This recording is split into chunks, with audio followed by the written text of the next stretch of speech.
No matter what happens next, this Iran folly has already become an unmitigated disaster for America. And the part most people are missing is just how really bad for America this foray has been. Not just today, but for America's standing in the world and how we are received by the world going forward. No American should be happy with where things stand today, as almost all of where we find ourselves in Iran and in the Middle East was avoidable and self-inflicted. This wasn't the plan. Trump, Hegseth, and the people around them went into this with no real plan, overconfident, locked into one outcome. The U.S. could just bomb them into submission. The Ayatollahs would just give in. It seems as if that was the only possible outcome. After all, we are the most powerful military on the planet. It appears publicly that they did not prepare for anything else outside of that. If things didn't go exactly the way they expected, there seemed to be no real alternatives. This is an absolute dereliction of duty for all involved, and frankly, some people should be facing very severe consequences. Every serious war game has always included the likelihood of Iran blocking the Strait of Hormuz as major escalation point, and here we sit with Iran in control of the strait. And worse, Trump effectively allowing them to leverage that position with them charging huge ransom amounts.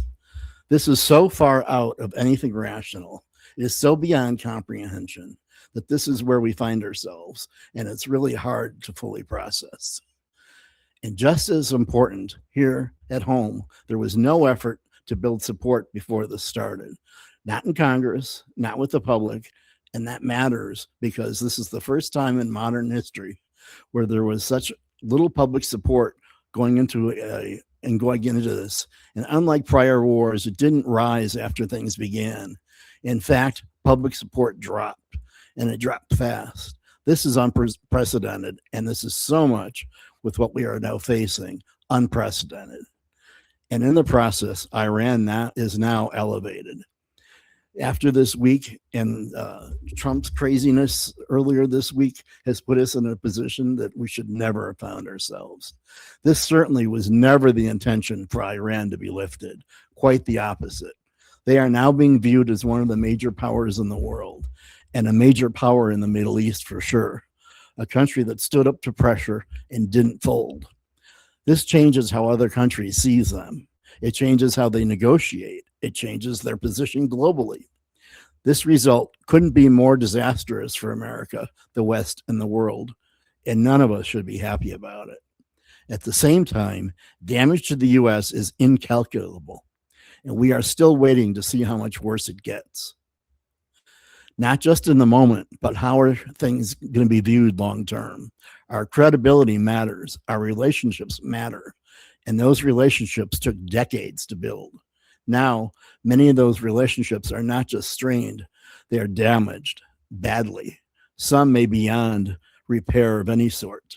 And rebuilding those that can be is not something that happens quickly. Even if everything goes right from here, even if you have strong, responsible leadership for years to come, these relationships may never return to the level of trust that was destroyed in just a few short days and weeks ago. And for what? There has been no clear, articulable reason that justifies this level of damage to the U.S. reputation. None. So what now? We have Witkoff, Jared, and J.D. Vance are heading into talks in Islamabad. An inexperienced team of U.S. non-professional negotiators will be walking into a room with very experienced Iranian negotiators. People who have done this before in the JPOIC talks. People who understand America's weak points and know how to negotiate with us. We are entering those talks from a position of weakness, and we are doing this after what has happened over the past few days. No one knows what direction this goes, if anything meaningful can be reached, or if hostilities will restart within the next 24 to 72 hours. Nobody knows. Even now, Trump is being boisterous, talking about warships being replenished, ready to resume the fight even harder than before. The bluster hasn't gone away. Even if things slow down, even if a ceasefire holds, there will be we will be living with consequences of the damage that's already been done. So, what's next?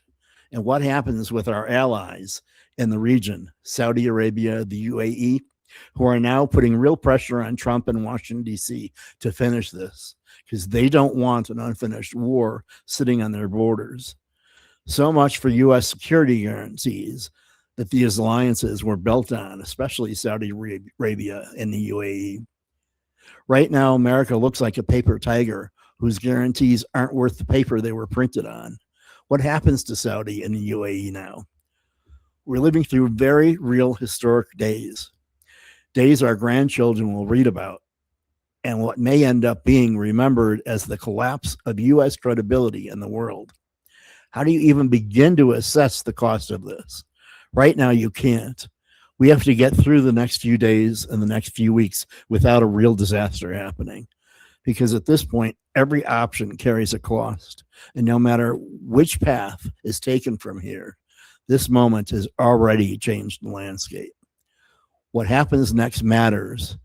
But the idea that this somehow can go back to where it was before, that's gone. This doesn't get reset. This simply gets managed. And that's a very different place to be. If anything major develops in the next few days, I will put up a video. Otherwise, I'll see you on Monday with a normal time.